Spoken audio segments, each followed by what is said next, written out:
Hi, everybody, and welcome back to the show. I'm your host, Johnny Kane. If you watched this year's national championship game between Miami and Indiana, you're probably still feeling it on some level because it was one of the greatest national championship games, certainly of my lifetime, and I would think for the majority of our listeners as well. Indiana defeats Miami 27-21, the first ever national championship. It was an unbelievable game. It's been an unbelievable college football season. Two of our favorite guests on the program. We're both involved in the Sportscaster program.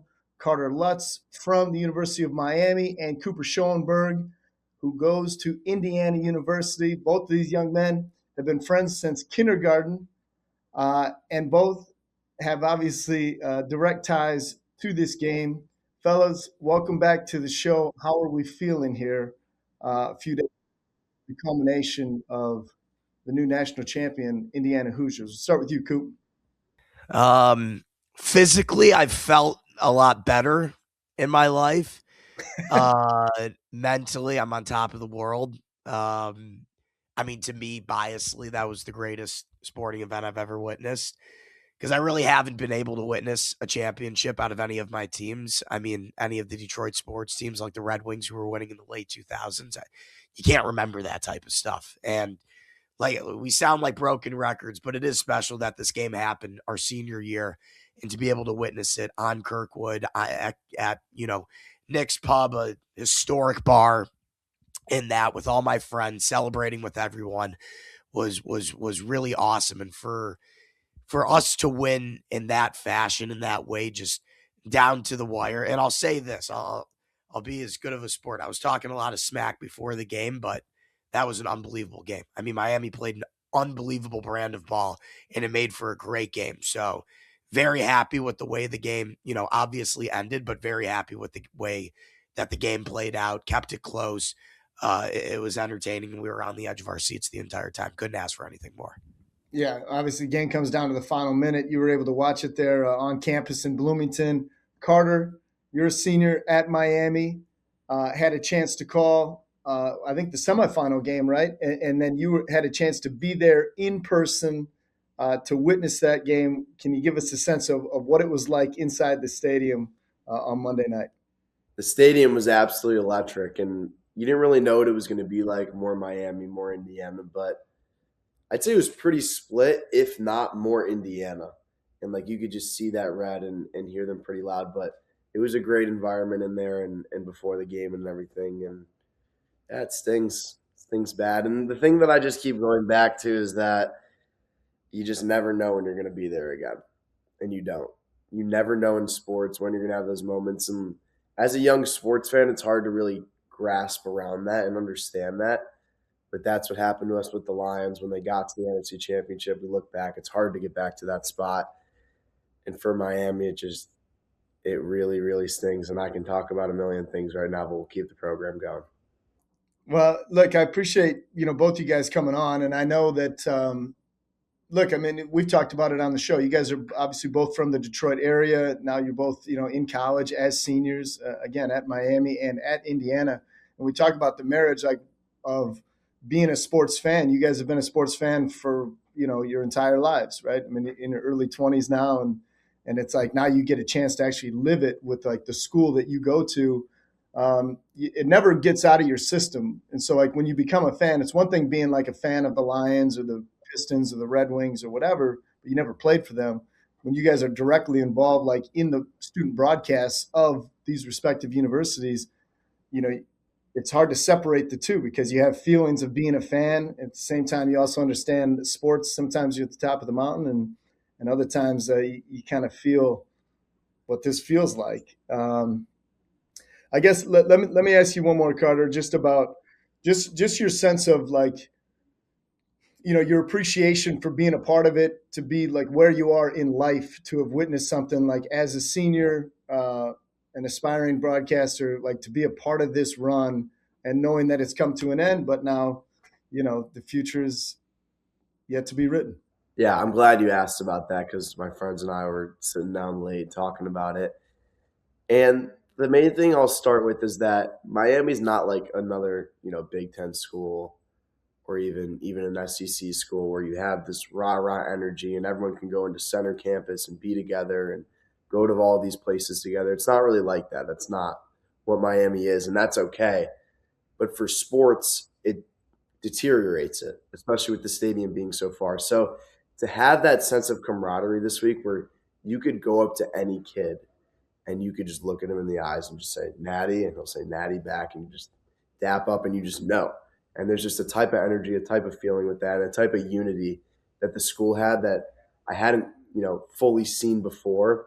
So that was pretty refreshing. And just, overall, you don't know what a run like that. You can't put into words what it does for you, for your friends, for your school, but it's something you're never going to forget. And for the University of Miami, it's definitely something that they'll take and carry with them and build upon that. And that's how the fans and university hopes to see it around everything, is just build upon something like that with good energy. Yeah, no question. All right, Coop, let's go to you because I know you're feeling a little under the weather, leading up to the game. Voice is a little hoarse here, even, a couple of days following the championship. But for you to experience it there on campus in Bloomington, give us a sense of what it was like. For those that have never been on campus, you guys were able to watch it at Nick's, which is a legendary bar there on campus. How were you guys able to get your space inside, and then what was it like inside once you knew that you were going to be national champions? It's on the contrast to what Carter just said. This is Bloomington, Indiana, right? There's not much here other than the college itself. It's a college town at that, right? You got Memorial Stadium down the street. I'm right here, literally on Kirkwood, where you have Kilroy's, you have Nick's, you have upstairs, you have everything right here. But the way it worked, right? I mean, Miami people didn't really have to camp. I mean, I'm sure some people did, but the national championship was also taking place at Hard Rock. So people were able just to go to the stadium right there. For us, I mean, lines out the wazoo, wrapping around the block. And, I'll just give us our perspective. We went to Nick's Pub, an absolute institution. And again, I'm a little under the weather, had a little bit of a fever, no contagiousness. All right. So I'm not selfish. All right. But I can't even pronounce my words right now. And I can't even speak with this hoarse throat. I don't even know what's happening in my brain right now, but I'll tell you what happened. They got in line at 10 a.m. I think they got a little bit of some wild turkey, but we'll try to keep it PG right now. Set up a couple couches and some lawn chairs, blankets to drape over each other, some snacks, maybe a couple celebratory stogies just to prep for the win to come. And they camped, I was going to swear, but they camped their butts out from 10 p.m. to 11 a.m. And thank God they did. I was able to join them for a little bit from 1:40 a.m. to 2:30 a.m. just to get, a little bit of the experience. They were calling it my Michael Jordan flu game. But it was fun. That's just like something you're going to remember forever. I mean, camping out overnight for 13 hours just to get in, let into a bar where we were able to get in around 11 a.m. and then you stayed there till the game was over at 11 p.m. So it was a 24-hour ordeal, outside for 13 hours, inside for 12 hours, 25 in total. And once the game happens, I mean, throw away how tired you are. You got your pitchers, you got your food, you're ready to go. It's game time. It's natty time. And it was just, play after play, quarter after quarter. Finally, we win. And it was amazing. We can break down the game any other time, but we win. Tears are flooding. Everybody's going ballistic. Drinks are flying. And what I shared with you, Johnny, is the coolest part was that it's right on Kirkwood, the main road. And when you walked in, it was light as day outside. And you walk out, you're in there for 11 hours, 12 hours, and it's pitch black, and it's just music blasting, fireworks going off, people climbing the poles, and it's just thousands of people flooding the street. And I've never, ever seen anything like that. I will never forget witnessing that and walking out to that for the first time. I'm not trying to be, I'm not trying to brag too much and, make them feel bad, just sharing the experience, but it was pretty unbelievable and surreal to see. And party definitely didn't stop. It wasn't stopping anyone like me who was sick and anyone who was tired or whatnot. I mean, I had a buddy who, was up for 48 hours doing the whole camping thing, who was literally tripping over himself because he was passing out, got maybe 2 minutes of shut eye, said, all right, I got a 6 wind in me. let's go out. Because you know what? It's one more night. You can sleep for the rest of your life. We won the Natty. It was unbelievable. And greatest day of my life, dare I say. Better than my future wedding day. Sorry, Ella. It's a life moment. It's a life moment for both you guys. And I'm grateful that you guys got to experience it. I mean, obviously, not everybody can win. That's part of that's why we love sports so much. It's like, your team isn't always on top, and that it may happen once in your life. It's a once in a lifetime experience when it happens. And so for you to experience it that way is incredible. And for Carter, for both of you guys, we talked about it for those that have listened to the show. Your guys' friendship, you guys run a podcast together, which is incredible. I know your friendship will endure. How do you see this? How, if at all, will the outcome of this game affect your interactions with one another? Are we still going to be all getting together at future dates? Carter, I see you nodding your head. It like really stings because, like, I don't know, just these kids, they were just on the top of the world. They thought that they were just going to come in and just stomp us. And the fact, I'm never going to get over this, the fact that we had 0 points at halftime. You can't go into the national championship and score 0 points in the first half. You can't do it. And, you could say Carson back. You can say this, you can say that. The offensive coordinator crapped his pants. And like, he absolutely crapped his pants. You can't have 0 points at halftime, and I'm just sick. Like, there's so many little things I'm going back to. How's it going to affect our relationship? Anytime it gets brought up, I'm just going to shut the F up. That's Yeah, no, it's yeah. I mean, this is something I can use, for the rest of the time. I mean, I can bring it up. He's chirping me. Indiana beat Miami. Shut down. Okay, this is the ultimate card to have. I will say, and you can ask him, I think that, since after the game, I didn't really speak to him. Didn't want to, like rub it in or anything like that. I think I've been a pretty good sport, and I will continue to be a good sport. I think that there was more, and if we're allowed to swear on this program, there was a lot more shit talking going on before the game than after the game, because at the end of the day, and this was a great saying that I'm taking from him, it ain't no thing without the ring. So what's it to me to chirp my best friend? Now we have a little personal bet on the line. Now we can either share that on the air, or you can wait and see it. And I don't want it posted. Okay, this is a little teaser. Okay. I don't want it posted on the Carter Lutz TV Instagram. I want it on the main one with the 2,000 plus followers. I want the whole world to see it, but we'll wait. I get more views on the other one at this point. We're gonna wait to see it. Yeah. So I'm really, really looking forward to that. There was just so many things on the line. I will say there was a clip of me, chirping on our Sportscaster segment, saying that Indiana was going to absolutely run through Miami, and we dismantled Oregon, and we beat the brakes off of Alabama or whatever.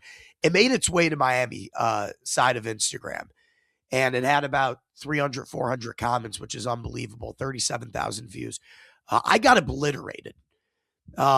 And I couldn't have been more happy to go back there right after the game. I mean, people were calling me every name in the book, giving me chirps I've never heard of. I can't, I'm like genuinely trying to say them, but I cannot say it. Even if this was a rated R program, I couldn't say it on the air. But all those arrogant little whatever, I'm going to just pause. I said, Miami played an unbelievable game. Mark Fletcher, you were to ask Carter, who's my favorite player on the offense? It's Mark Fletcher. The guy played an unbelievable game. Love the LLBM, long live Big Mark. Love that whole story. Saw his mom jumping up and down. I thought everything was so cool. Obviously, Malachi, the offensive line, honestly played great. Like, we were stuffing the middle, but anytime it went to the outside, the guy played like a stud. And obviously, the defensive line, everybody knew was going to be a problem. And, Mesidor and Bain had their way. Now, Jacoby Thomas, who I really loved before the game, kind of a dirty scumbag in that one. I mean, he led with the crown of the helmet. I could not believe that they didn't call that, but I'm not going to get ahead of myself. I don't want to see that. I don't want to, come on. I don't want to see that confusing look. I hated that. I don't even know what you're referring to. Well, you were at the game. You didn't see the instant replay. I'd highly suggest you go back to Twitter. When Mendoza got his lip early. Yeah. Cracked him in the face. It was unbelievable. You literally sent me video edits of him cracking other people in the face. You love it. Yeah, but you don't do it to Heisman Dosa. You love it. You don't do it to my boy. You can do it to Trinidad Chambliss, and you can definitely do it to Julian Sayin, but you don't do it to Fernando in his home state, in his hometown, with all of Columbus High School watching. Anyways, I don't even know what the original question was. I've got so much brain fog. I'm on so much ibuprofen right now. But I don't know. To answer your question, I'm going to be able to hold this over his head for the rest of time. I'm really looking forward to it. But at the end of the day, wouldn't have it any other way, playing anybody else's team other than Carter's. Such a special moment. This is how we were able to make this, whole story come about, that a Cinderella team like Indiana playing a Cinderella seeded team and the number 10 team, Miami, they find their way in the bracket to play each other. They make it happen. And it came down to the last drive. And that's awesome. And we're the champs. That's it.